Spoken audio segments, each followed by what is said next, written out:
Assalamualaikum warahmatullahi wabarakatuh. Bismillahirrahmanirrahim. Alhamdulillahirabbil alamin.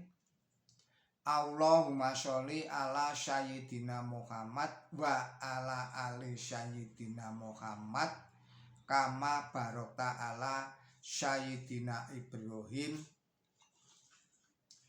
wa ala ali sayyidina Ibrahim fil alamina innaka hamidum majid. Para pamirsa kreweng aji ingkang kinurmatan saha para kadang mukminin wal mukminat ingkang dipun rahmati dening Gusti Allah Ta'ala, monggo kita lajengaken malih kajian kita ingkang ing wekdal punika sampun ngancik serat Al-Baqarah serat nomor 2 ayatipun 230 dumugi serat dumugi ayat 231.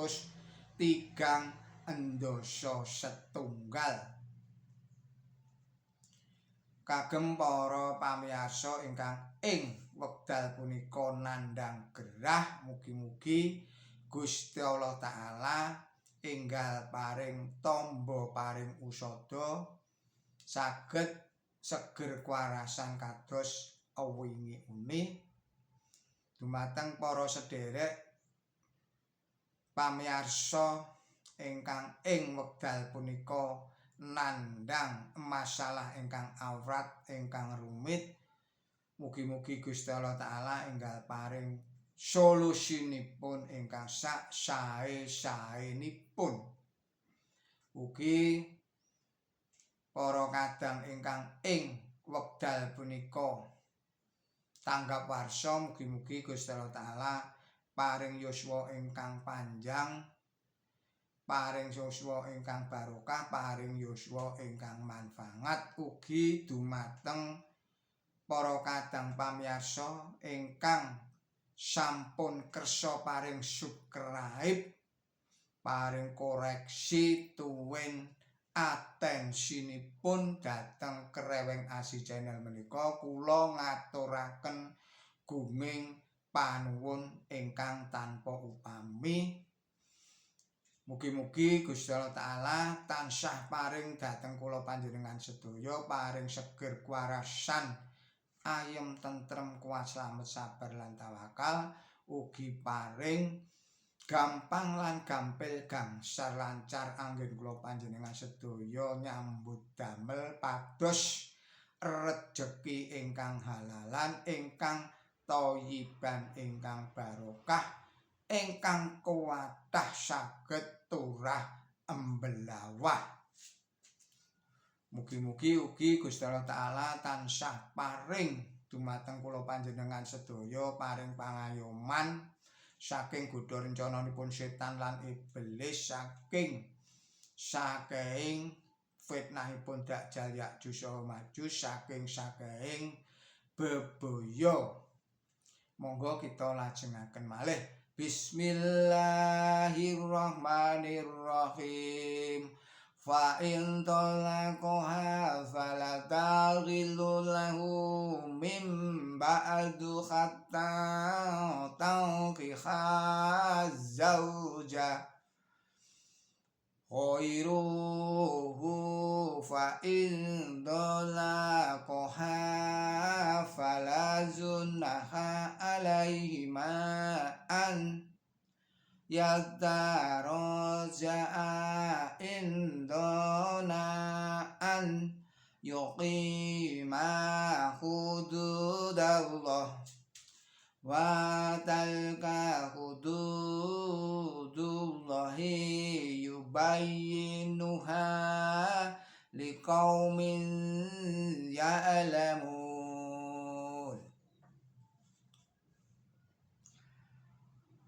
wa idza talaqtumul nisaa fabalagna ajalahunna faamsikuhunna bima'rufin aw syarikhuhunna bima'ruf wala sumsikuhunna diradaw litagkadu wa may yaf'al dzalika faqad dzalama nafsah wala tattakhidu ayatillahi huzuwan wadhkuru ni'matallahi alaikum wa ma anzala alaikum minal kitab wal hikmati ya'idukum bih wa taqullaha wa'lamu annallaha bikulli syai'in alim. Shadaqallahul adzim. Artosipun atas asma Allah ingkang maha murah ingkang maha asih. Mulane manawa si lanang wis megat si wadon ing sawise iku ora halal ing wadon tumrape si lanang nganti tekan yen wis laki bojo liyane manawa iki iya wis megat si wadon lah ora cacat ing atase sakarone yen to padha balena sarana nikah yen padha ngira bakal padha bisa netepi anggering Gusti Allah lan iki anggering Gusti Allah panjenengane anggelarake iki marang kaum kang padha weruh lan nalikane sira padha megat wong wadon banjur si wadon tumeka wawangening mangsane lah dheweke wengkunen kalawan pangrengkuh becik utawa uculna kalawan pangrengkuh becik lan aja nahan dheweke karana arep maeka mundhak sira padha nerak wates lan sing sapa atindak mangkono sayekti atindak dudu marang jiwane dhewe lan aja sira padha nganggep geguyonan marang timbalan-timbalaning Gusti Allah lan padha ngelingana nugrahaning Gusti Allah marang sira lan kitab sarta kawicaksanan kang katurunake marang sira kanggo mituturi sira lan padha dibektiya ing Gusti Allah sarta padha weruh yen Gusti Allah iku ingkang ngudaneni samubarang maha leres Gusti Allah taala saha sabda-sabdanipun katerangan ing ayat 230 ingkang dipun kersakaken inggih punika dawuhing ayat ingkang sampun uculna kalawan becik dados pegat ing mriki ingkang dipun karsakaken pegat ingkang sampun banget kenging ingkang sampun boten kenging kajabel malih pegat ingkang kadhawahaken kaping 3 inggih punika ing sasampunipun kelampahan pegatan lan wangsulan ngantos rambah kaping 2. Katerangan salajengipun sasampunipun andhawahaken pegat ingkang boten kenging kajabel malih ingkang jaler boten kenging wangsulan asesemaan malih kaliyan ingkang istri ngantos manawi tilas semahipun wau sampun sesemaan kaliyan tiyang sanes sarta kapegat punika pratelan punika pranatan ingkang kaping 8 tumrap angger-angger bab pegat. Ayat punika wigatos anyirnakaken tata cara awon ingkang winastan halalah inggih punika sesemaan ing sawatawis wekdal ingkang boten sanes pamrihipun kajawi supados istri ingkang kapegat wau kenging kasemah malih dhateng lakinipun ingkang sapisan. Tata cara punika kalimrah nalika jaman jahiliyah. Kanjeng Nabi suci Muhammad sallallahu alaihi wasallam nyuwak kula ambali malih Kanjeng Nabi suci Muhammad sallallahu alaihi wasallam nyuwak tata cara wau kasebut ing satunggalipun riwayat hadis panjenenganipun ngelaknati tiyang ingkang sami nindakaken tata cara kala wau dene mestinipun kedah sesemaan saestu tuwin pegatipun inggih pegat sayetos.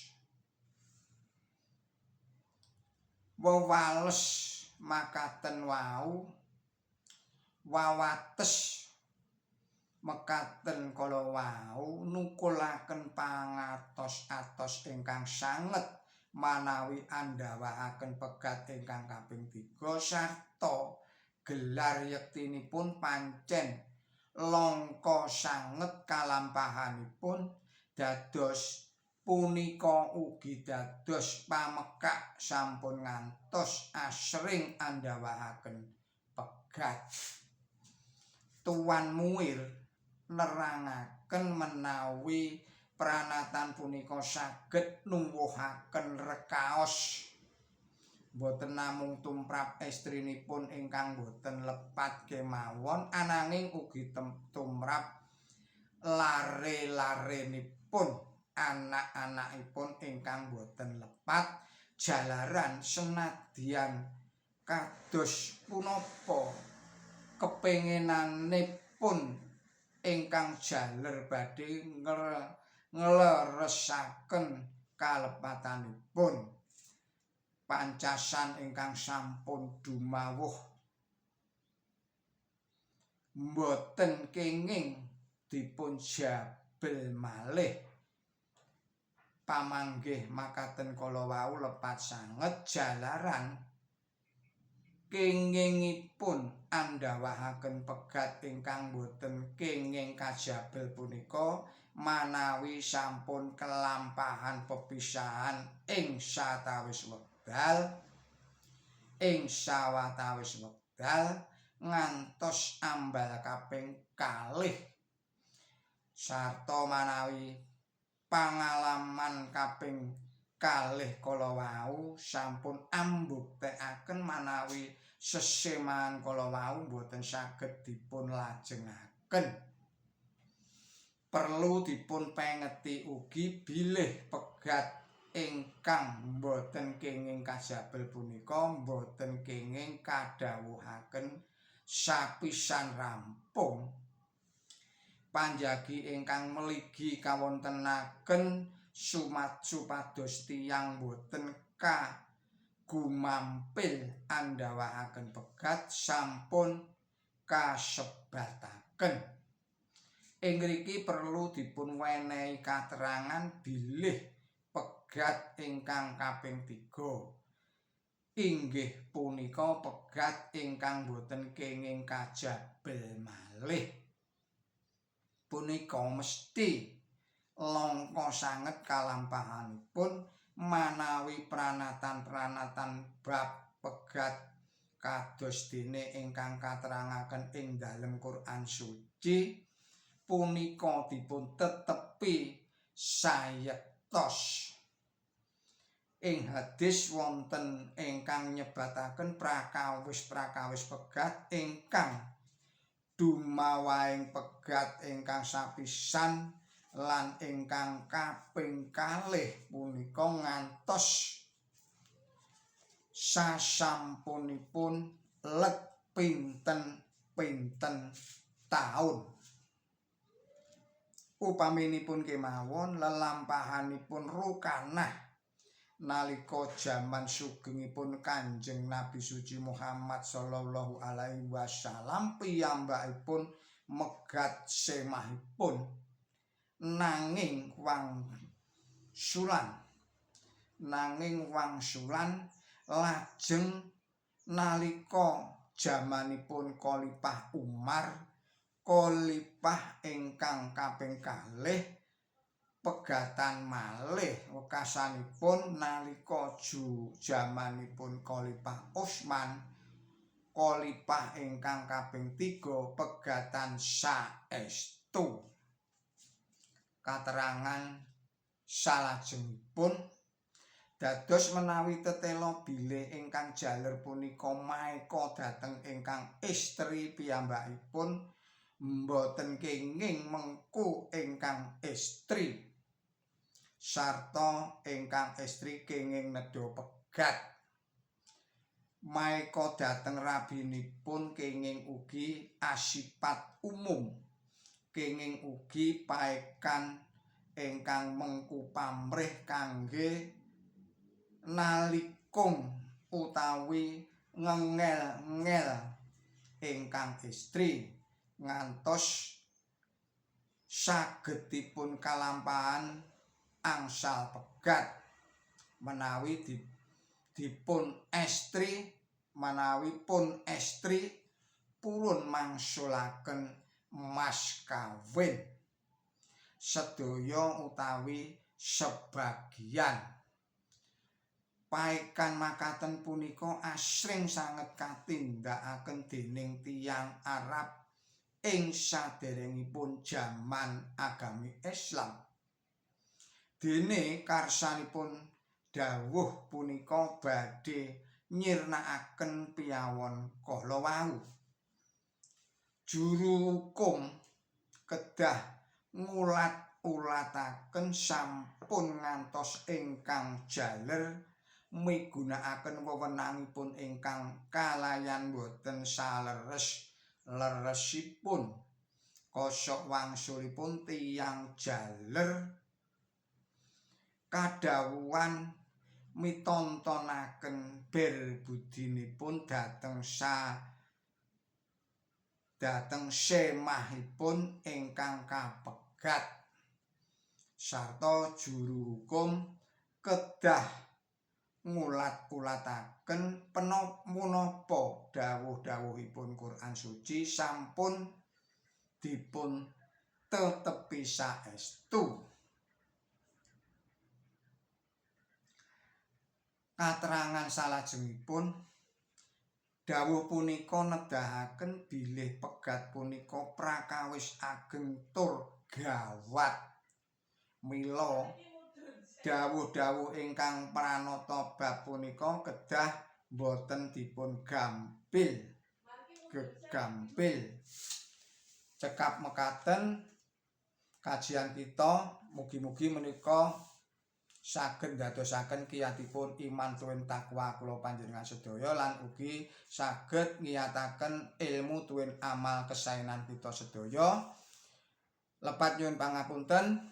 Billahi taufik wal hidayah. Wassalamualaikum warahmatullahi wabarakatuh.